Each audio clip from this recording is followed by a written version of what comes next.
Hello class. तो बच्चे लोग, आज का जो हमारा जो ये थर्ड क्लास है सी लैंग्वेज का।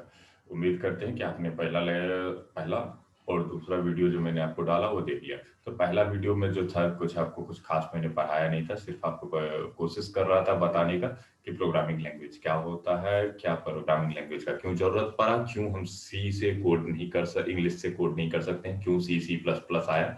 कुछ इस बातों पे हमने फर्स्ट क्लास में फोकस किया था। सेकंड में मैंने जो है आपको कंप्यूटर पे करके ये चीज दिखाया कि कंप्यूटर की मदद से मैं आपको दिखाना चाह रहा था कि कोडिंग कैसे करोगे। ठीक है, कोडिंग करने के लिए तुमको किस किस चीजों की जरूरत पड़ेगी। मतलब कोडिंग करने का मतलब होता है सोर्स कोड, जो सी में हम लोग लिखेंगे तो कैसे लिखेंगे, ये हमने आपको बताने का कोशिश किया है। कहाँ लिखेंगे, उसको कंपाइल कैसे करेंगे, उसको रन कैसे करवाएंगे, ये सारा प्रोसेस मैंने उसमें बताने का कोशिश किया है। तो अगर आपने नहीं देखा है तो प्लीज जाके उसको देख लीजिए, क्योंकि अगर वो नहीं आपने देखा तो ये आपके लिए हेडेक है। जैसा कि कुछ बच्चे बता रहा हूं मैं आपको कि जो प्रीवियस क्लासेस कर चुके हैं लेकिन बीच बीच में क्लास छोड़ रहे हैं, remember one thing, class one नहीं किए हो कोई बात नहीं, क्लास वन कर लो। लेकिन क्लास टू करने से पहले आपने क्लास वन नहीं किया है तो क्लास टू मत करना। आपने इंटर में क्या किया मुझे कोई फर्क नहीं पड़ता। लेकिन अगर आप सी क्लास में हो तो सी का अगर पहला चैप्टर आपका क्लियर नहीं हुआ तो सेकंड में मत घुसना बाबू, कुछ नहीं समझ में आएगा। थर्ड में मत आना अगर फर्स्ट और सेकंड दोनों में से कोई चैप्टर फंसा हुआ है। तो आज तो हम ऑनलाइन मोड में हैं और हमारे क्या कहते हैं आपको यूट्यूब पे मिल रहे हैं। तो अब आपको कोई जल्दी नहीं है कि ये कोई वेब सीरीज नहीं है कि जल्दी जल्दी आप स्टोरी को खत्म कर लेंगे। यहां पे आपको करना यूं है कि सबसे पहला चीज है कि उस चैप्टर को क्लियर करना है, उसके रिगार्डिंग नोट्स बनानी है, उसका एक्सरसाइज करना है। तब कोई क्वेश्चन लगे तो मेरे से क्वेश्चन करना है, फिर अगला चैप्टर, फिर अगला चैप्टर। और अभी का स्पीड में तुम्हें बता दे रहा हूं, पर डे आपको मेरे चैप्टर को क्लियर करना पड़ेगा, क्योंकि मैं 45 डेज का टारगेट लेके चल रहा हूं इसको खत्म करने के लिए। तो आपको भी उस टारगेट पे काम करना होगा। मेरे क्लास को 1 घंटा देखोगे तो कम से कम 2 घंटा आप सेल्फ स्टडी करो। ओके, और जितना पढ़ाते हैं सिर्फ उतना पढ़ना है तुमको, सिर्फ उसी टॉपिक को पढ़ना है। बेसिक से पीछे जाके पढ़ सकते हो, आगे पढ़ने का कोई जरूरत नहीं है। ओके, तो अब 2 चैप्टर हो गए हैं। अब दो जो चैप्टर मैंने आपको किए उसमें मैंने जो जो चर्चा किया है उसमें से एक सबसे इंपॉर्टेंट चीज था आईडीई, इंटीग्रेटेड डेवलपमेंट एनवायरनमेंट। तो जब हम प्रोग्राम डेवलप करते हैं तो हम फोकस है पूरी तरह से प्रोग्रामिंग पे अभी, क्योंकि सी का क्लास है। तो जब हम प्रोग्राम डेवलप करते हैं तो सबसे पहला चीज आता है जो हम आपको दिखा चुके हैं, ब्लू स्क्रीन देखोगे कि कोड कहां लिखोगे, सी का जो कोड है वो आप कहां लिखोगे। तो कहीं लिखने के लिए जगह होना चाहिए। तो कंप्यूटर में आईडी में एक आपका जो टर्बो सी आईडी में यूज करके आपको दिखाया हूं, उस टर्बो सी डॉस बॉक्स के जरिए यूज करके उसमें जो है आपको सबसे पहले ब्लू स्क्रीन मिलेगा जहां आपको कोड लिखना है, और उस कोडिंग विंडो में सिर्फ और सिर्फ सी के कोड लिखे जा सकते हैं। जो सी अलाउ नहीं करता है वो चीज आप वहां नहीं लिखेंगे। आफ्टर दैट आपको उसको कंपाइल करना होता है। कंपाइल का क्या मतलब होता है? कंपाइल करने का मतलब होता है कि ट्रांसलेशन का प्रोसेस स्टार्ट करना है। लेकिन कंपाइलेशन एक ही शर्त पे होगा, जब उसमें एक भी एरर नहीं हो। एरर नहीं होने का मतलब कि जो सी सिर्फ अलाउ किया है आप वही लिखोगे तभी वो पढ़ पाएगा। जैसे हम कहते हैं कि तुम इंग्लिश में लिख के दो एक पेज, हम उसको हिंदी में ट्रांसलेट कर देंगे। तो सेम यही काम है, हम सी में लिख रहे हैं और उसको जब तुम कंपाइल करोगे तो वो ट्रांसलेट हो जाएगा मशीन लेवल लैंग्वेज में, मतलब मशीन अंडरस्टैंडेबल लैंग्वेज में। एक्चुअली ऑब्जेक्ट कोड बनता है वो ओबीजे फाइल, एक जो जो हम बाद में बात करेंगे। आप सीधा बात समझो, मशीन के लिए हमको ट्रांसलेट करके कोड तैयार करना है। तो आपको बात समझ में आई? अब भी मैं बोला आपको कि आप मेरे को एक पेज इंग्लिश दे दो, तो कहता है कि इंग्लिश, सिर्फ इंग्लिश समझ में हमको आता है। अब बीच में तुम हिंदी में 2-4 वर्ड लिख दोगे तो मैं तुम्हारा ट्रांसलेशन बंद कर दूंगा। क्यों भैया? क्योंकि मेरे को 2-3 चीज समझ में नहीं आया तो मैं ट्रांसलेशन नहीं करूंगा, मैं बता दूंगा आपको इसमें कुछ चीज है जो हमको समझ में नहीं आ रहा है। तो यही चीज है आपके कंपाइलेशन के समय में, जब आप कंपाइल करते हो सी कोड को, चाहे आप कंट्रोल F9 दबा के करो, सॉरी अल्ट F9 दबा के करो टर्बो सी प्लस प्लस में, या तो आप कंपाइल मेनू का इस्तेमाल करके कंपाइल करो। तो कंपाइलेशन तभी होगा जब कंप्लीट सिंटैक्स आपका जो कोड है वो सी के मुताबिक लिखा गया है। एक भी उसमें गलती दोगे, एक छोटा सा डॉट भी दे दोगे तो उसको समझ में नहीं आएगा, और अगर उसको समझ में नहीं आएगा तो कंपाइलेशन नहीं होगा। वंस आपका जो है कंपाइलेशन हो गया, मतलब कोड आपने जो भी लिखा है सही लिखा है, कंपाइलेशन हो गया, तब जब कंपाइलेशन हो जाता है तब वो बना देता है आपको एक ऑब्जेक्ट फाइल जिसको आप लिंक कर सकते हैं या तो क्या कहते हैं रन कर सकते हैं। तो जब रन कीजिएगा तो वो उस कोड को मशीन पढ़ने लगता है, तो वो होता है रन करने का प्रोसेस। कंप्यूटर में दो चीज होगा, कंपाइल करो, कंपाइल करने के बाद लिंक करो, या तो कंपाइल करो या रन करवा लो। तो जब प्रोग्राम को रन करवाओगे तो वो एग्जीक्यूट करता है। तो जब मशीन उस कोड को, जो सेट ऑफ इंस्ट्रक्शन आपने लिखा है, उस सेट ऑफ इंस्ट्रक्शन को रन करवाने का मतलब है कि आप इंस्ट्रक्शन दे रहे हो कंप्यूटर के ऑपरेटिंग सिस्टम को, भैया इस कोड को लाइन बाय लाइन आप पढ़ना चालू कर दीजिए जो मैंने लिखा है। तो उसमें आप जो लिखे हैं वही वो करेगा। क्लियर? इतनी सी बात है। अब बात आता है वो तो एग्जीक्यूट कर गया। अब जब एग्जीक्यूट हो गया, मेरा कंपाइलेशन हो गया, एग्जीक्यूशन हो गया, तो ये था प्रोग्राम को रन करना। लेकिन एक शर्त आता है कि अगर जो कोड हमने लिखा है और मैं चाहता हूं कि इसको रन करते समय लाइन बाय लाइन कंप्यूटर कैसे काम करवाएगा, ये हमको देखना है। तो अगर आप उसको लॉजिकली रन करवा रहे हो, कलम से कॉपी पे मेमोरी बना रहे हो, मतलब एग्जीक्यूशन प्रोसेस को तुम एग्जीक्यूट कर रहे हो, ना कि कंप्यूटर एग्जीक्यूट कर रहा है, तो that is called dry run process. तो सी को पढ़ने समय में सबसे इंपॉर्टेंट चीज जो आएगा, सी या किसी भी प्रोग्रामिंग लैंग्वेज का जो सबसे इंपॉर्टेंट सेक्शन आता है, you are a programmer if you are well known about dry run process of that programming language. अगर आपको उसका ड्राई रन प्रोग्रामिंग आता है तब भी आप एक बेहतर प्रोग्रामर हो। अगर ड्राई रन नहीं आता है तो आप काहे का प्रोग्रामर हो, आपको वो सी ही नहीं आता है। जैसे छोटा सा एग्जांपल सुन लो आप। हमने अभी क्या आपको क्या बताया था, चाय बनाने का जो इंस्ट्रक्शन सेट था वो जो है एक प्रोग्राम हो जाएगा। ठीक है, लेकिन एक बात बताओ, चाय बनाने का प्रोसेस तुम जिस इंसान को दिए, उसको इंग्लिश पढ़ना आ रहा था, वो पढ़ करके जब काम किया तो वो उसके लिए प्रोग्राम हो गया, तो वो एक्चुअली रन कर दिया तुम्हारे इस प्रोग्राम को। लेकिन अगर तुम इसको लाइन बाय लाइन पढ़ के काम कर रहे हो तो इसको कहेंगे टेस्टिंग, मतलब इसको क्या कहेंगे, ड्राई रन कहेंगे। कौन सा रन कहेंगे? ड्राई रन कहेंगे। ये सिस्टम के द्वारा रन नहीं किया जा रहा है, किसके द्वारा किया जा रहा है? मेरे द्वारा किया जा रहा है। अब एक चीज बताओ कि चाय बनाने में तुम कुछ गलती किए हो, ये वो यूजर बताएगा तुमको कि तुमको पहले पता चलना चाहिए? तुमको पहले पता चलना चाहिए। एक प्रोग्रामर को पहले पता चलना चाहिए कि उसमें एरर क्या है, क्योंकि कोड वो लिखा है कंप्यूटर के लिए, ना कि कंप्यूटर लिखा है उसके लिए। जब मेरे कोड को मेरे को टेस्ट करना है तो कंप्यूटर क्या बताएगा मेरे को क्या गलती है? कोड मैं लिख रहा हूं, तो उस कोड का पूरा जो नॉलेज है मेरे पास है। मैं आपको बता रहा हूं चाय में चीनी डालिए, मैं बता दूंगा चाय में नमक डालिए, तो आप मेरे सेट ऑफ इंस्ट्रक्शन को पढ़ रहे हैं, और अगर आपको वो चीज आ ही रहा होता तो मेरा इंस्ट्रक्शन पढ़ने का आपको जरूरत थोड़ी होता। आप तो बस उस पर यकीन करोगे और नमक डाल दोगे। तो इसीलिए कह रहे हैं कंप्यूटर खरीदने का आपको कोई जरूरत नहीं है। देयर इज नो नीड कि अभी आप कंप्यूटर खरीदने में इस पैंडेमिक के दौरान ज्यादा गार्जियन पे लोड बढ़ाओ। आपको अगर थोड़ी बहुत जरूरत पड़े तो मैं आपको इस पे तो बार बार ड्राई रन करके के दिखाऊंगा, आप उसको भी देखिए। बस रिक्वेस्ट यही है कि आपको करना यह है कि स्किप नहीं करना है वीडियो को, हर एक पॉइंट को सुनो, और कुछ इंपॉर्टेंट अगर लगता है तो कॉपी किताब लेके बैठो और उसको लिखा करो। प्रैक्टिस करना सबसे इंपॉर्टेंट है। ठीक है, अब जो कल वाला वीडियो हम तुमको दिखाए हैं, उसको कल वाले को जो प्रैक्टिकल करोगे उसके लिए वो इंपॉर्टेंट है। अब बात आता है थ्योरेटिकली ही हम सारा का सारा कोड करेंगे और पढ़ डालेंगे। तो कल हमने देखा था कि हमने सी में कितना चीज है भैया, आईडीई में एक है मेरे पास कोडिंग विंडो। कौन सा window? Coding window. Coding window, ठीक है। और दूसरा है मेरे पास आउटपुट विंडो। कौन सा विंडो? Output window.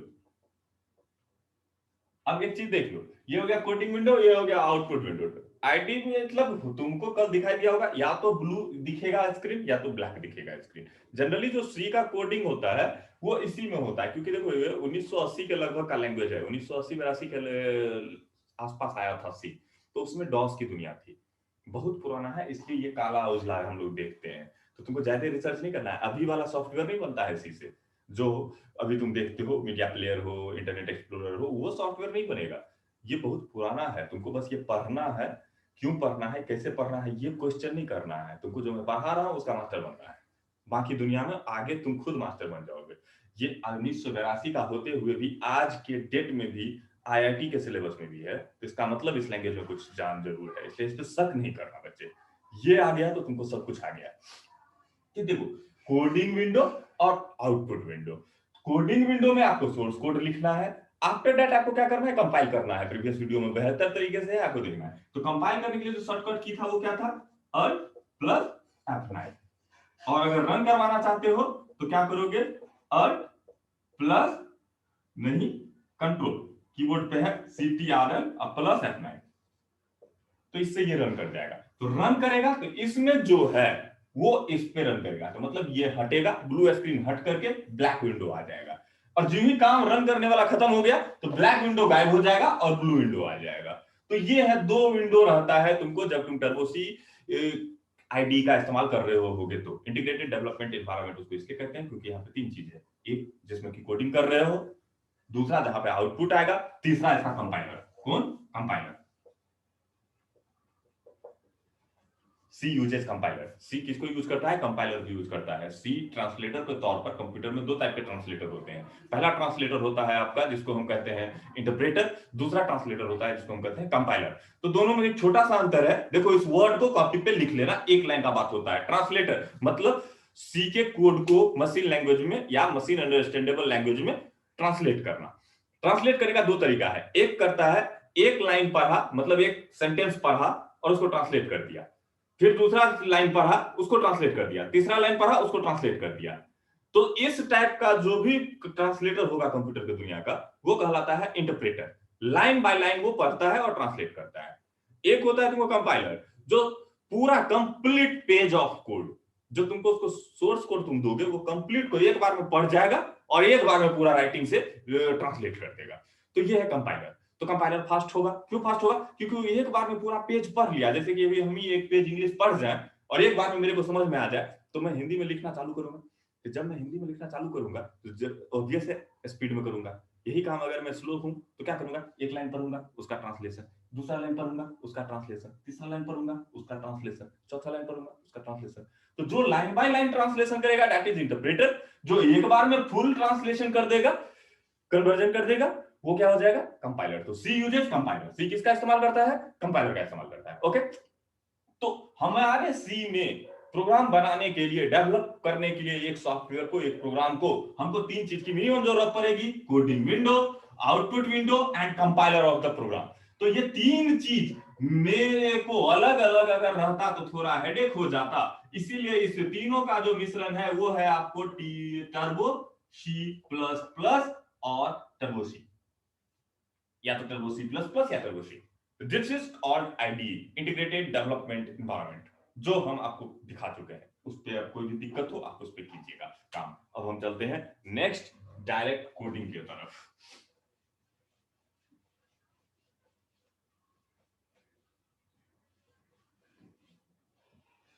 देखो इसका जो स्ट्रक्चर है बेसिक, उस पर अभी आपको नहीं जाना है। आपको कुछ चीजें लिख देनी है डायरेक्ट। जैसे कि मैं पहला लाइन लिखता हूं कि किसी भी कोड में आपको ये 2 कोड लिखना है। सबसे पहले hash, it is called hash, it is called hash. ये आपको मिलेगा हैश, और हैश मिलेगा 3। शिफ्ट के साथ उस की को दाबोगे तब वो उगेगा।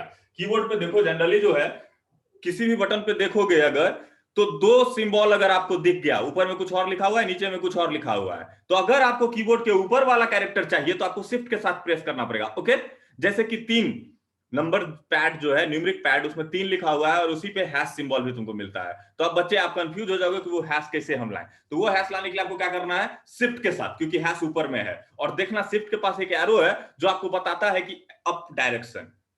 तो अगर आपको ऊपर वाला कोई चाहिए तो क्या यूज कीजिएगा? शिफ्ट यूज कीजिएगा। तो शिफ्ट का एक यूज ये भी है। तो हैश दबाने के लिए आपको क्या करना है? डबल हैश तो किसी भी कोड में आपको लिखना ही लिखना होगा, डबल हैश होना ही है। नेक्स्ट, इस डबल हैश के बाद आपको जो थोड़ा कुछ और करना है वो देख लो। डबल हैश देने के बाद ये कर लो गया।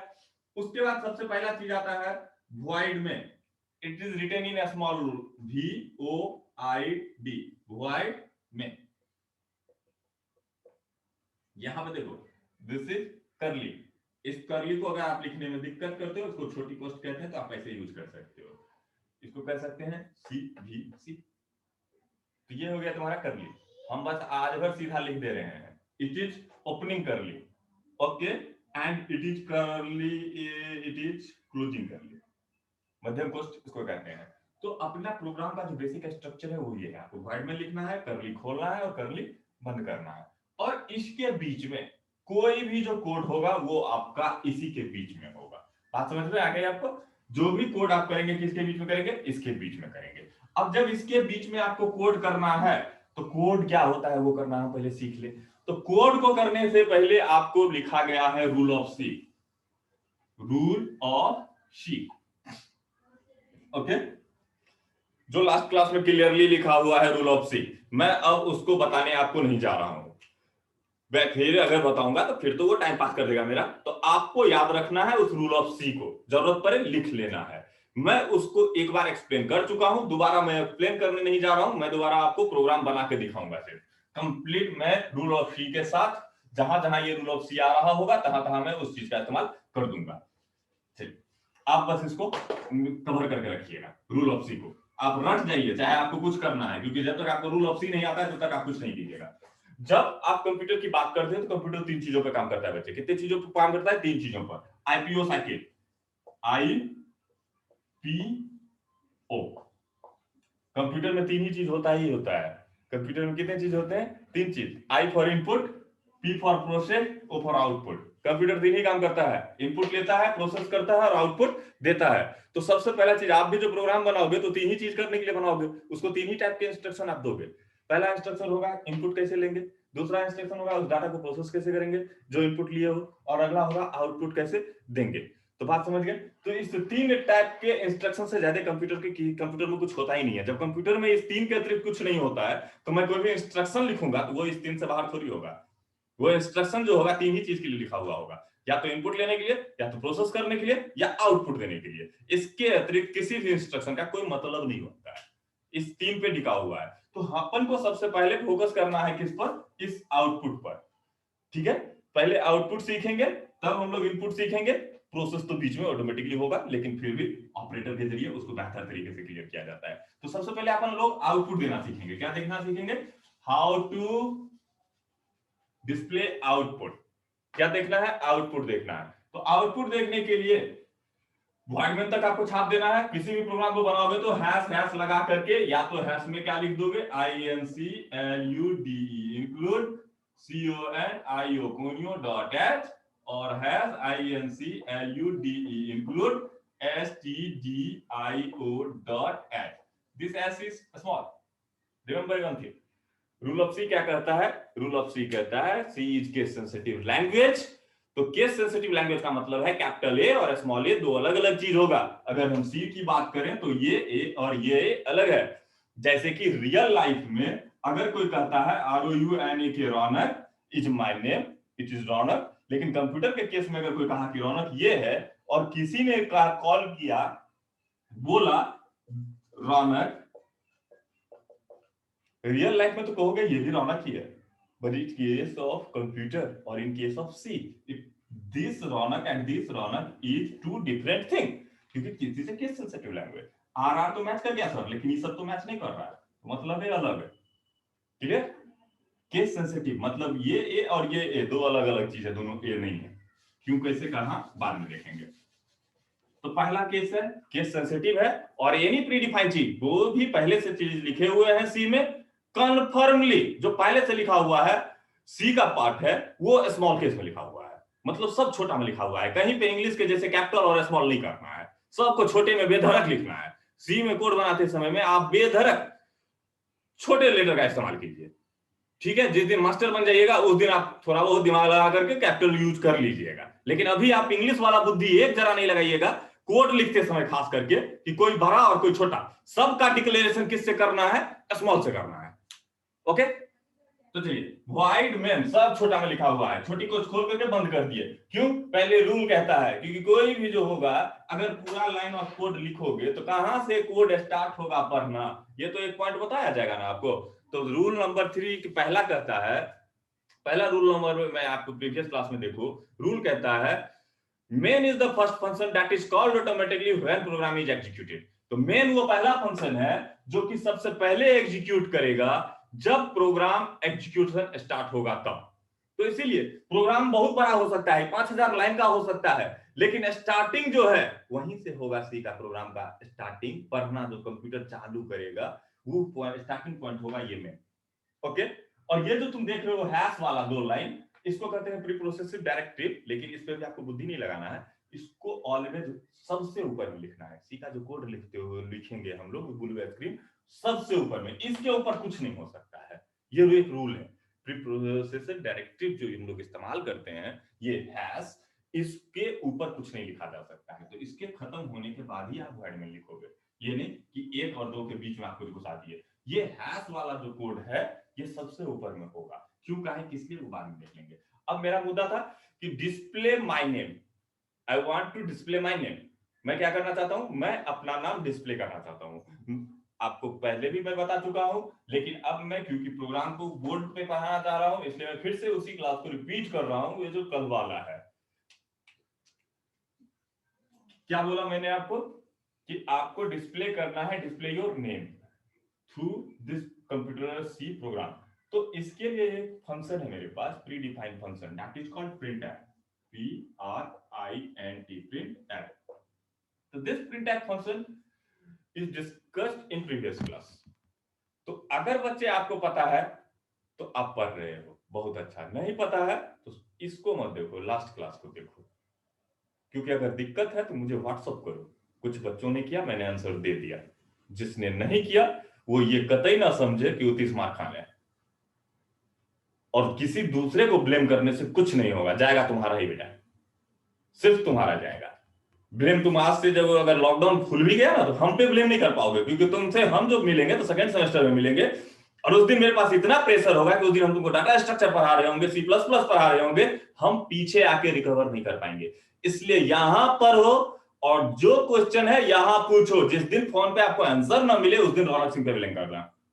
लेकिन अगर आंसर देने के लिए मैं तैयार हूं तो आपको पढ़ना पड़ेगा, ठीक है। थोड़ी बहुत मैं सामने नहीं हूं तो जैसे कि मेरे को दिक्कत हो रहा है, एक क्लास लेने में मेरे को 3 घंटा लगता है। पहले प्रिपरेशन करो, आफ्टर दैट लेक्चर लो, ठीक है ना, टाइप करो, फिर दिक्कत होता है। तो दिक्कत में तुम ही नहीं हो, दिक्कत में पूरा समाज है। तो दिक्कत को हैंडल करो और क्या करने, इसको देखो। printf क्या है मैं फिर से एक बार बता देता हूं। printf is a predefined function, p is always in a small। printf is a predefined function that is used for displaying any message to the output screen। printf क्या करता है, पहले से बना हुआ एक फंक्शन है जिसका काम है आउटपुट देना। जैसे मेरे माउथ का काम है बोलना, ये डिफाइंड है किसी चीज के लिए बोलने के लिए। और भी बहुत कुछ करता है, छोड़ो, बोलेंगे तो कहां से बोलेंगे, माउथ से बोलेंगे। तो यही चीज है कि सी को बताया गया है कि if program want to display any message on output screen, वो ब्लैक वाला स्क्रीन जो सी का है, तो तुमको इस्तेमाल करना पड़ेगा this printf। printf is a predefined function, जो पहले से बना हुआ फंक्शन है। तो printf is a predefined function that is used for displaying any message and value to the output screen। Okay, remember it। एकदम दिमाग में बैठा लेना है कि रोज इसका इस्तेमाल हम करेंगे। ये भूल है तो मतलब आगे जाना ही नहीं है। इसलिए सबसे लंबा क्लास printf scanf का ही चलता है। printf is a predefined function that is used for displaying any message or value to the output screen। Okay, it is defined in stdio.h header file। it is defined in stdio.h header file। और rule of सी में मैंने एक बार बताया था कि अगर आप पहले से बना हुआ कोई फंक्शन इस्तेमाल करते हो, if you use any predefined function, then it must to include their header file in your program. इसलिए मैंने यहां लिखा है इंक्लूड studio.h। ओके, तो ये लास्ट क्लास है, उस क्लास को मैं यहां क्लियर कर रहा हूं उससे, वैसे वहां मैं प्रैक्टिकल कर चुका हूं। तो कहता है printf किस में डिफाइन है पता होना चाहिए, तब ना तुम इंक्लूड कर पाओगे। तो इसीलिए कहता है कि printf is defined in studio.h header file. Okay, फिर भी मैं बोल दे रहा हूं, लिखने की जरूरत नहीं है, प्रीडिफाइन है तो always it is always written in small case, PRINTF। कभी भी कोई कंफ्यूजन नहीं, P छोटा, R छोटा, I छोटा, N छोटा, T छोटा और F सकले। प्रिंट F छोटी कोस्ट चालू, छोटी कोस्ट बंद, this is predefined printf function. इसलिए मेरे स्पेलिंग को कभी मतलब देखने लगना कि क्या दिख रहा है नहीं दिख रहा है। PR दिख जाए और यहां साइड में F दिख जाए तो बात समझ में आ जानी चाहिए आपको, it is printf। And what is printf, always in your mind. printf समझ में आ गई आपको बात। कभी भी इसके अतिरिक्त कुछ और नहीं लिखा सकता है। P कैपिटल लिखेंगे तो एरर देगा, क्योंकि इसमें कैपिटल और स्मॉल का बहुत अलग मतलब होता है। तो ये बात समझ में आ गया कि प्रिंट एफ क्या होता है। Print f is used for displaying any message और value to the output screen. तो अब बात आता है सर किसको प्रिंट करता है, कैसे प्रिंट करता है, कब प्रिंट करता है, ये भी तो बता दीजिए। तो चलिए बता देते हैं प्रिंट एफ कैसे इस्तेमाल होता है। प्रिंट एफ लिखने का तरीका देखिए, पहला चीज तो देखिए प्रिंट एफ लिखिए। अब प्रिंट एफ लिखने के बाद this is called double quote, इसको कहते हैं डबल कोट। इन्वर्टेड कोमा जिसको हम लोग कहते थे आज तक, उसको आप यहाँ पे डबल कोट पढ़िएगा, ठीक है, इन्वर्टेड कोमा, ठीक है, इन्वर्टेड कोमा ये है आपको। ये तो छोटी कोष्ठ खोलना है, इसको पैरेंथेसिस भी कहा जाता है। छोटी कोष्ठ खोला, डबल कोट डाला, दूसरा डबल कोट डाला और छोटी कोष्ठ बंद किया और यहां पे लगा दिया सेमीकोलन। ओके, सेमीकोलन इसलिए लगाया क्योंकि रूल ऑफ सी में ही कहता है कि एवरीथिंग मस्ट बी क्लोज्ड इन सी। सी में हर एक स्टेटमेंट क्या होगा, क्लोज होगा, एक्सेप्ट दिस। ये प्री प्रोसेसर डायरेक्टिव ही एक ऐसा है जो कि क्लोज नहीं होता है, बाकी सब क्लोज होगा। और क्लोज करने के लिए दो इस्तेमाल होता है, जो लास्ट क्लास में मैंने बताया है, उसको फिर से देख लीजिएगा। पहला है आपको सेमीकोलन और दूसरा है कर्ली ब्रेसेस। तो this is called curly braces. छोटी मध्यम कोष्ठ खुला और मध्यम कोष्ठ बंद हुआ। तो क्योंकि मेन को ब्लॉक ऑफ कोड लिखना था, एक ब्लॉक बनाना था, तो ये कर्ली खोला और कर्ली बंद किया। ये भी एक टर्मिनेटर है, इसको कहते हैं multiple line terminator. Block create करने का इस्तेमाल करता है ये। और यहां पर सेमीकोलन लगता है, किसी भी लाइन के लास्ट में सेमीकोलन लगता है, लेकिन सेमीकोलन वहीं लगता है जहां ये नहीं लगता है। तो इस लाइन में देखो, या तो कर्ली लगेगा या तो सेमीकोलन लगेगा। ये बात तो तुम दिमाग में फिट कर लो कि किसी भी सी के लाइन में एक्सेप्ट दिस टू थिंग, इस दो चीज को छोड़ दो, इस दो को ऊपर में चिपका देने का आदत डाल दो। अभी अगले 15-20 क्लास तक जिस दिन इस टॉपिक को पढ़ेंगे उस दिन इस पे डिस्कस करेंगे। लेकिन अभी आपको ध्यान देना है कि किसी भी लाइन को अगर आप लिखोगे, किसी भी लाइन ऑफ कोड को अगर आप लिखोगे, तो वहां दो में से एक चीज होगा, या तो सेमीकोलन होगा या तो ये कर्ली होगा, या तो सेमीकोलन होगा या तो कर्ली होगा। तो जब कर्ली होगा तो कर्ली सेट में यूज होता है। कर्ली बोलता है कहां खुलेगा और कहां बंद होगा। तो तुम ये मत सोचो यहां है तो डर जाओ, इसको तुम यहां ना लिख के यहां भी लिख सकते हो। तो देखिए वाइड में कर्ली खुला, तो जब कर्ली खुला है तो कर्ली कहीं ना कहीं बंद होगा। यहां भी बंद कर दो तो कोई मतलब नहीं है, लेकिन ये अलग बात है कि मेन को अगर तुम बंद कर देते हो तो प्रोग्राम खत्म हो जाती है। इसलिए इसको यहां नहीं करना है। अभी आपको जो मैंने बोला वही करना है। इसको यहां खोलिएगा और यहां पर एक इसको बंद कर दीजिएगा। ये मस्ट है, ये क्या है, मस्ट है। यहां खोलना है और यहां बंद कर देना है। क्यों का है, किस लिए देखेंगे, एक दिन आएगा समय वो भी दिख जाएगा। तो देखे तुम कि इस लाइन के साथ यहां कर्ली लगा हुआ है, इसे सेमीकोलन नहीं है, और इस लाइन के साथ ये कर्ली नहीं लगेगा, सेमीकोलन लगेगा। दोनों में से एक तो लगेगा। अगर दोनों में से दोनों मिसिंग है, इसका मतलब आपके कोड में तो यही एरर है, क्योंकि इसने ब्रेक किया है रूल ऑफ सी को। और रूल ऑफ सी को, किस रूल को ब्रेक किया है, रूल ऑफ सी कहता है कि every statement of C must be terminated by using semicolon और बाय यूजिंग कर्ली ब्रेसेस। दोनों में से किसी एक का इस्तेमाल तो होगा ही, एक्सेप्ट प्री प्रोसेसिव डायरेक्टिव। इस दो लाइन को छोड़ के बाकी हर एक स्टेटमेंट में या तो कर्ली लगेगा या तो सेमीकोलन लगेगा। तो कर्ली कहां लगेगा मैंने आपको बता दिया, सिर्फ यही ठोकर नहीं लगेगा, बाकी हर लाइन के लास्ट में ये सेमीकोलन लगेगा। सेमीकोलन आपका जो है ये है एल के जस्ट बगल में, एल के जस्ट बगल में आपको दिखेगा सेमीकोलन। ओके, देखो फिर भी मैं बड़ा करके दिखा देता हूं। एक बड़ा सा मोटा सा बिंदा है और उसके नीचे हमें यहाँ पे कोमा लिखा हुआ है, तो इसको कहते हैं semicolon. What is semicolon, copy में लिख लो इसको, इस सिंबल को सेमीकोलन कहते हैं। और इस कॉलन को कहते हैं कोमा। ऊपर भी फुल स्टॉप और नीचे भी फुल स्टॉप, तो इसे कहते हैं colon. It is called colon and it is called semicolon. तो हमको लास्ट में सी में क्या लगाना होगा, सेमीकोलन लगाना होगा। अब सेमीकोलन लग गया तो हम फिर से वापस आ जाते हैं अपने प्रिंट एफ पे। तो प्रिंट एफ कहता है कि प्रिंट एफ प्रिंट क्या करता है और कैसे करता है। तो कहता है ये इसका स्ट्रक्चर है। प्रिंट एफ लिखोगे, पैरेंथेसिस दोगे, मतलब छोटी कोष्ठ खोलोगे, डबल कोट दोगे, डबल कोट दोगे और इसको बंद कर दोगे। ये तो तय। अब जो तुम आउटपुट पे देना चाहते हो उसको तुमको डालना है इस डबल कोट के बीच में। जो भी तुम आउटपुट पे डालना चाहते हो उसको कहां डालना है, इस दो डबल कोट के बीच में। नॉट इधर नॉट उधर, ओनली टू डबल कोट, पहला डबल कोट और दूसरा डबल कोट। क्योंकि कंप्यूटर को सिखाया ही गया है कि प्रिंट एफ आउटपुट पे लिखेगा, लेकिन कहां से लिखना चालू करेगा? स्टार्टिंग इंडिकेटर है ये डबल कोट और एंडिंग इंडिकेटर है दिस डबल कोट। बताओगे ना कहां से पढ़ना चालू करे और कहां तक खत्म करे? तो ये चीज बताने की जिम्मेदारी किसके ऊपर आती है? ये चीज बताने की जिम्मेदारी आती है आपकी this double quote and this double quote, पहला डबल कोट और दूसरा डबल कोट। तो आई थिंक आपको ये बात दिमाग में रहेगा कि इस दो डबल कोट को आपको भूलना नहीं है। कैसे लिखेंगे प्रिंटफ? सबका सब छोटा में प्रिंटफ लिखने के बाद छोटी कोष्ठ खोलेंगे, उसके जस्ट बाद डबल कोट देंगे, उसके जस्ट बाद ये डबल, और ये डबल कोट कहीं भी हो सकता है लेकिन लास्ट में यही डबल कोट होगा अभी के लिए। ओके, और कहता है कि print f function print everything as it is on the console window और output window that is given inside to double quote area.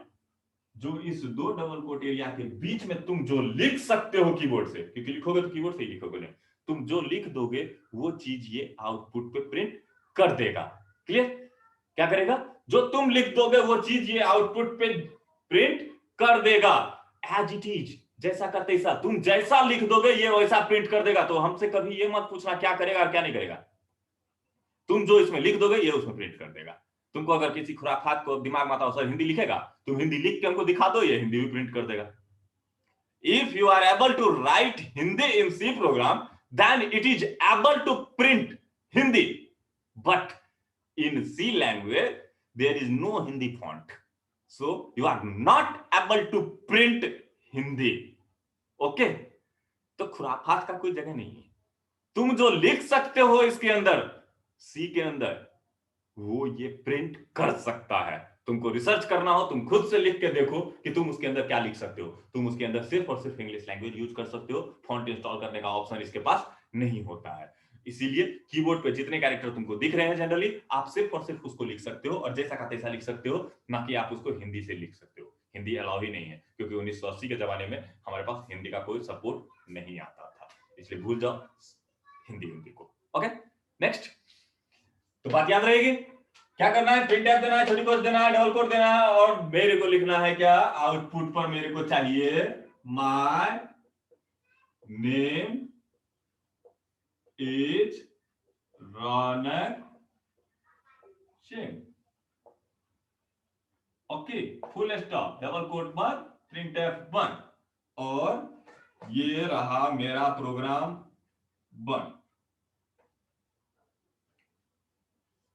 Okay, अब चलो हो गया मेरा hash include conio.h hash include studio.h लगा हुआ है। उसके बाद क्या है? void main अपन को मिल गया। void main मिलने के बाद करली मिल गया, मतलब सही है, करली नहीं रहता तो यही एरर मार्क आपके लिए।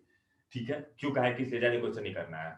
करली मिल गया और नीचे यहाँ प्रिंट एफ मिला। क्या मिला? प्रिंट एफ मिला। तो प्रिंट एफ पढ़ा, लाइन बाय लाइन पढ़ता है। यहाँ से देखा void main हो, स्टार्ट करने के लिए void main खोजा, ये लो, इसी पे ध्यान देना है आपको। लाइन बाय लाइन काम करना है। कहां से स्टार्ट करने बोले? प्रोग्राम को तुम रन करवा दिए, लिखे कंट्रोल F9 दबाए इन टर्बो सी, तो ये आया यहां से कुछ नहीं, इसको सिर्फ बताया गया है this is your starting point.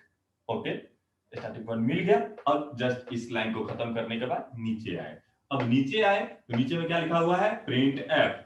अब प्रिंट एफ जो भी पढ़ा तो जो डिफिनेशन हम तुमको बताए हैं वही डिफिनेशन इसका तो है।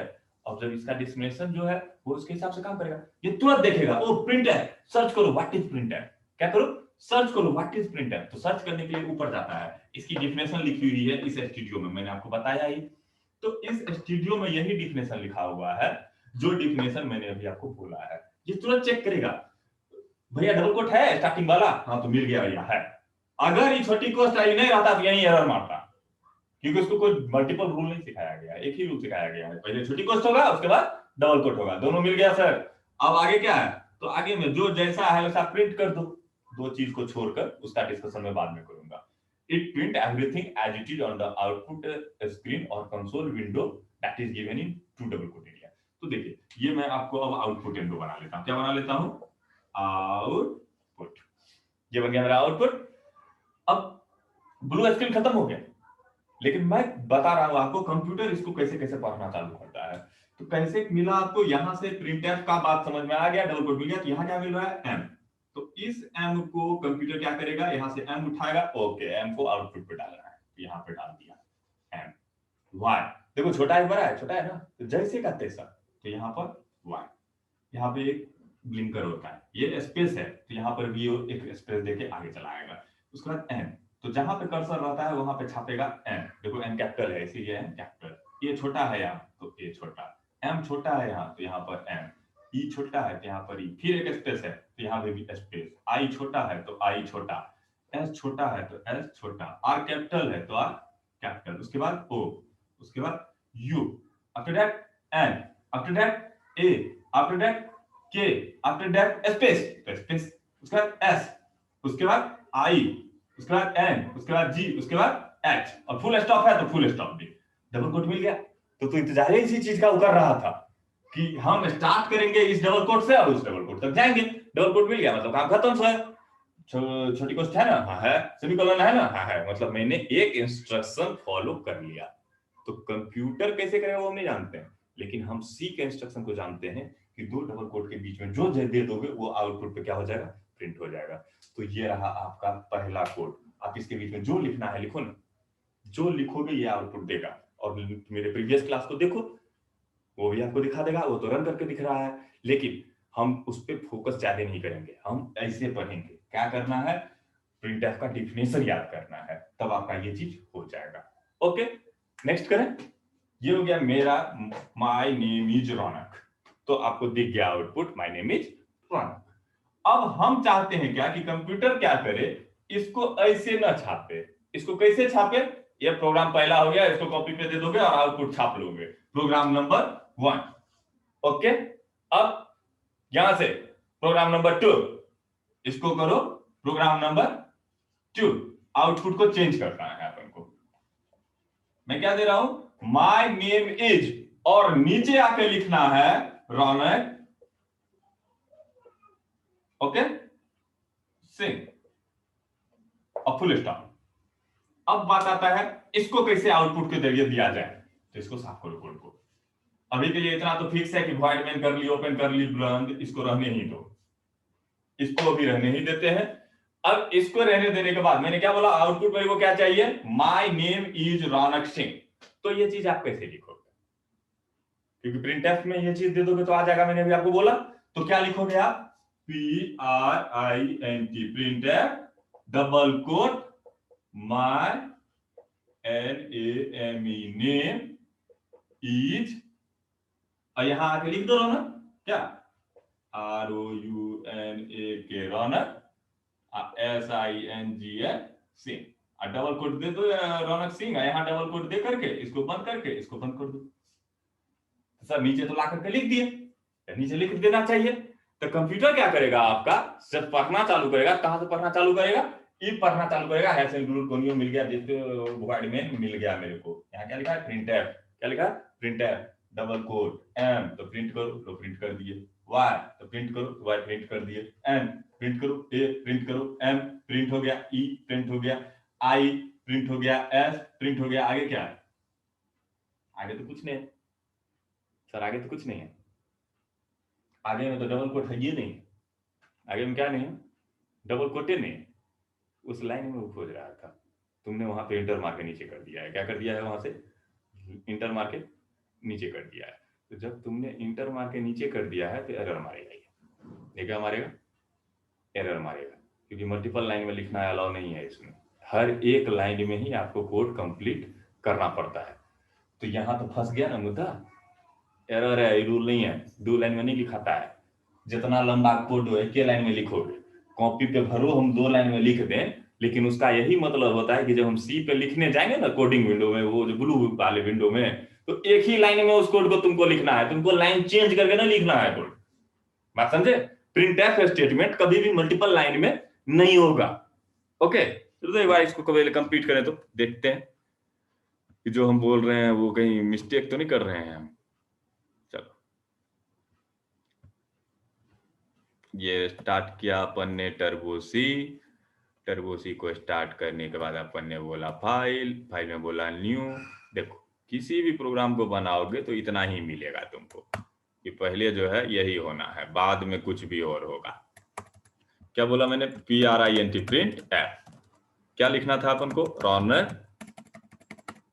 My name is ROUNA Raunak, SINGA Singh. Okay, यही प्रिंट करना था। मैंने लास्ट क्लास में ही आपको बता दिया है गेट ch कैसे यूज होता है, वो आप जरूर यूज कीजिएगा। क्योंकि देखिए ये करने के बाद जब मैं गेट ch नहीं लगाऊंगा तो एक प्रॉब्लम आएगा जो मैं नहीं रहना चाहता हूँ, GETCH गेट ch, उसका चर्चा बाद में फिर कर लेंगे। इसलिए नहीं तो पीछे क्लास में इस गेट ch को पढ़ लेना। कंट्रोल F9, देखो क्या छापा, my name is Raunak Singh, छाप दिया। अब चलो दूसरा काम करते हैं, जो अभी हम बोले रौनक सिंह को नीचे लाके छापना है, तो लो इंटर कर दिया। अब कंट्रोल F9, देखो एरर मार दिया ना, जो भी हम तुमको बोर्ड पे बता रहे थे, मारेगा ही मारेगा। क्योंकि प्रिंट एफ कहता है एक लाइन से अतिरिक्त वो मल्टीपल लाइन में स्टेटमेंट नहीं लिखा जा सकता है। क्लियर? तो अब बात आता है सर ये नहीं हो सकता है, तब क्या हो सकता है, चलो वो भी देखते हैं। तब क्या हो सकता है, तब क्या हो सकता है का बारी हम देखें। चल तब क्या हो सकता है को देखते हैं। तब तो एक काम करते हैं सर, इसको खत्म कर देते हैं और यहां पे डबल कोट लगा के इसको बंद कर देते हैं। ठीक है, और उसके बाद दूसरा प्रिंट एफ लगा देते हैं, print F double quote my name is, sorry my name is तो ऑलरेडी लिख ही चुके हैं, यहां पर नीचे में लिख देते हैं अब रौनक सिंह।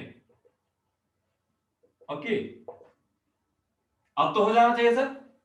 तो चलो अब फिर इस प्रोग्राम को रन करो, कहां चालू करेगा, वॉइड मेन। चलो ठीक है, खुल गया। प्रिंट एफ क्या होता है, प्रिंट एफ एक प्री डिफाइंड फंक्शन है, क्या करता है, डबल कोट को खोजता है। हाँ मिल गया सर, छोटी कोट मिल गया, डबल कोट मिल गया, क्या है, माय नेम इज, चलो छाप दिए माय नेम इज।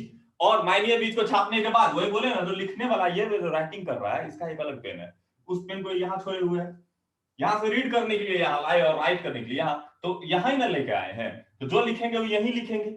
फिर अगला लाइन पे आते हैं, क्या छापा भैया, क्या है, प्रिंट है, छापना है, जैसा आगे तैसा छापना है। तो आर, तो आर कहां छापेगा, यहाँ तो छापेगा, यहाँ छापेगा जहां छोड़ के गए थे, तो ये यही छापेगा बच्चा, ROUNAK Raunak, SINGA Singh, always here Raunak ROUNAK, जैसे का तैसा छाप दिया। तो सर ऐसा क्यों हुआ, लाइन क्यों नहीं चेंज हुआ, तो लाइन चेंज होने वाला इंस्ट्रक्शन कहीं लिखा हुआ है इसमें, कहीं लिखा हुआ है, क्योंकि मैंने क्या बोला, प्रिंट एफ में जो चीज दोगे जैसे का तैसा छापेगा। यहाँ पे कोई इंस्ट्रक्शन है जो कि कहता है लाइन चेंज करो। आप 75 को प्रिंट एफ लिखो, उससे कोई फर्क नहीं पड़ता है, उस प्रिंट एफ में पता होना पड़ेगा कि भैया आपको लाइन चेंज करना है, just test it once again.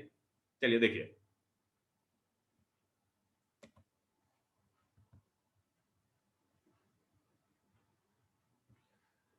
फिर से खोला जाए इसे जिंटर। ठीक है, मैंने क्या बोला, इसको अब आप क्या करेंगे, रौनक सिंह को दूसरे प्रिंट एफ में डाल देंगे, RINT प्रिंट एफ डाल दिया ना। देखो जो मैं आउटपुट दिया हूं वही आउटपुट ये इसको देना पड़ेगा। माय नेम इज को पहले तो क्लोज कर लेते हैं, क्लोज। चलो यहाँ एक स्पेस लगा देते हैं, कंट्रोल F9, देखो क्या छाप रहा है, काम करने दो हमको, पहले इसको थोड़ा सा एक ये चीज लगा दे दो, CLRSCR क्लियर स्क्रीन। अब ये क्यों है, प्रीवियस वीडियो में है, ऑलरेडी चेक कीजिए इसको। अब देखिए क्या लिखा, my name is Raunak Singh, तो मैं सही हूं ना, जहां भी my name is Raunak Singh का क्या मतलब हो गया, जहां इसमें जो डबल कोट एरिया में जो भी चीज आप दोगे जैसे का तैसा प्रिंट कर देगा। तो आपको किस पे फोकस करना था, आउटपुट वाला पेन जो है मेरे हैंड में, जो वो आउटपुट पेन है उस पर आपको ध्यान देना है, कहां पे कर्सर छूटा हुआ है। अभी देखो यहाँ पर ये चीज अच्छा दिख गया मेरे को, देखो यहाँ देख रहे हो my name is Raunak Singh के बगल में देखना एक ब्लिंकर ब्लिंक कर रहा है, that is the point, that is the indicator where anything is right or written by your C program। तो वो देख लो कर्सर कहां लिखा हुआ है, रौनक सिंह के जस्ट बगल में है, तो वहीं पे कोई भी काम होगा। तो इसको पकड़ लिए तो तुम्हारा मैजिक क्लियर सी का। ओके, तो बात हो गया ना सर, ये तो जब आप बोले कि दोनों में से कोई ऑप्शन ही नहीं क्लियर हुआ तो अब कैसे होगा, तो अब ऐसे ही होगा बच्चा लोग कि अब इस चीज को करने के लिए प्रिंट कैसे करेंगे, ये बात तो समझ गए, जैसे का तैसा प्रिंट कर देगा। देखो जो तुम दे सकते हो प्रिंट एफ के अंदर वो ही प्रिंट कर सकता है। अब तुमको हम दिखा देते हैं, लिख लो 1 2 3 4 5 6 7 8 9 10 0 आ गया। उसी तरह से साइन ऑफ एक्सप्लेनेशन @ $, %, ये सारा चीज everything that is available on the keyboard. जो तुम लिख सकते हो वो ये प्रिंट कर सकता है। देखो कंट्रोल F9, एरर क्यों, कहां पे फंसा मुद्दा, फंसा यहां, ये डबल कोट, कंट्रोल F9, देख लो। तो तुम जो भी लिख पाओगे उस दो डबल कोट के एरिया के बीच में वो आउटपुट स्क्रीन पे आएगा। Just remember it always. तो प्रिंट एफ का कहानी समझ गए, आउटपुट कैसे देगा ये भी समझ गए। अब जब दो चीज समझ गए तो अब आता है तीसरा चीज का बात कि सर ये तो फंस गया ना मुद्दा कि काहे नहीं हुआ। तो काहे नहीं हुआ का आंसर है आपको देगा इसका next topic, that is called escape sequence. That is called escape sequence, क्योंकि प्रिंट एफ का जो डिफिनेशन है क्या है, जो प्रिंट एफ का डेफिनेशन है, प्रिंट एफ का जो डेफिनेशन है वो प्रिंट एफ का डेफिनेशन में ही आपको क्लियरली आपको याद करना है डिफिनेशन। प्रिंट एफ की मैंने सारी चीज तो बता दी है, जो दो डबल कोट के बीच में आप दोगे जैसा का तैसा प्रिंट कर देगा, लेकिन उसमें एक डिफिनेशन लाइन और है जो कि मैंने अभी छोड़ा था, वो है आपको it print everything as it is on the output screen that is given in two double quote area, okay, except two thing, दो चीजों को छोड़ के। तो इस दो चीज पर सबसे ज्यादा ध्यान देना है। पहला चीज है आपका एस्केप सीक्वेंस एंड दूसरा चीज है आपका फॉर्मेट स्ट्रिंग। तो जो मेरा नेक्स्ट चैप्टर है that is your escape sequence. तो एस्केप सीक्वेंस वाला चैप्टर जो है उसको आपको मैं पढ़ाऊंगा कल। और अदरवाइज ये जो तीसरा वीडियो मैं आपको अपलोड कर रहा हूं, आपको इस तीनों को क्लियर करना है, इसलिए पहला भी देखो, दूसरा भी देखो और तीसरा भी देखो। पहला को फास्ट फॉरवर्ड करके देख सकते हो, दूसरा को फास्ट फॉरवर्ड करके देख सकते हो, और अभी वाले को बिना फास्ट फॉरवर्ड किए हुए आपको देखना है। ओके, अगले 5-10 क्लास तक आपको बोर नहीं होना है। आफ्टर द 10 क्लास आप अपना दिमाग चलाना चालू कीजिएगा कि मेरे को समझ में आ रहा है या नहीं आ रहा है। सर देखी है कि जो इस 3 क्लास में मैंने बोला आपको ये 3 क्लास की सारी बातें आती है, नहीं आती है, फिर से देख के कंप्लीट कीजिए। ओके, और अभी कितने शख्स हो जो इसको पूरा का पूरा देख चुके हो, मुझे मैसेज करो, ओके, कि तुमने पूरा देखा या नहीं देखा। यह से कोई फर्क नहीं पड़ता है कि तुमको समझ में आया कि नहीं आया। जस्ट लाइक अटेंडेंस, अटेंडेंस बनाओ अपना रोल नंबर के साथ, कौन कौन इस पूरे वीडियो को देख चुका है, क्योंकि नहीं देखेगा तो मेरी इस बात को नहीं सुनेगा, और मेरी बात को नहीं सुना तुम्हारा अटेंडेंस नहीं बनेगा। पहली बात। दूसरी बात, सारे कॉलेजेस के बच्चे तो ठीक हैं, एसएनएस वाले भी ठीक हैं, टीपी कॉलेज वाले भी लगभग ठीक हैं, कुछ लगभग में कुछ में प्रॉब्लम है, जो प्रॉब्लम सॉर्ट आउट हो जाएगा। आज जो है मैं उसके लिए ये क्लास नहीं है, क्योंकि टीपी कॉलेज का क्लास तो आगे चल रहा है, ये स्पेशली एमसीएम वाले बच्चों के लिए है। तो बच्चे अब भी सुन लो, हमारे प्रिंसिपल सर भी इस ग्रुप में है। मैंने तुम्हें बोला कि मुझे आपका अटेंडेंस चाहिए, जल्दी बताइए कि आप कितनी क्लास को अटेंड कर रहे हो, अदरवाइज कोई मतलब नहीं बनता है कि आपके लिए क्लास ली जाए। आपकी क्लास बंद कर देनी चाहिए अगर if you are not interested in this class, क्योंकि आप लोगों ने बहुत ज्यादा हल्ला मचाया है कुछ 10-15 दिनों में, 20 दिनों में। तो आप क्लास में हो या नहीं हो मुझे तुरंत बताओ, क्योंकि नहीं हो तो मैं सर से बात करता हूं आपकी क्लासेस को फिर से क्लोज कर दिया जाए। थैंक यू, मिलते हैं नेक्स्ट क्लास में।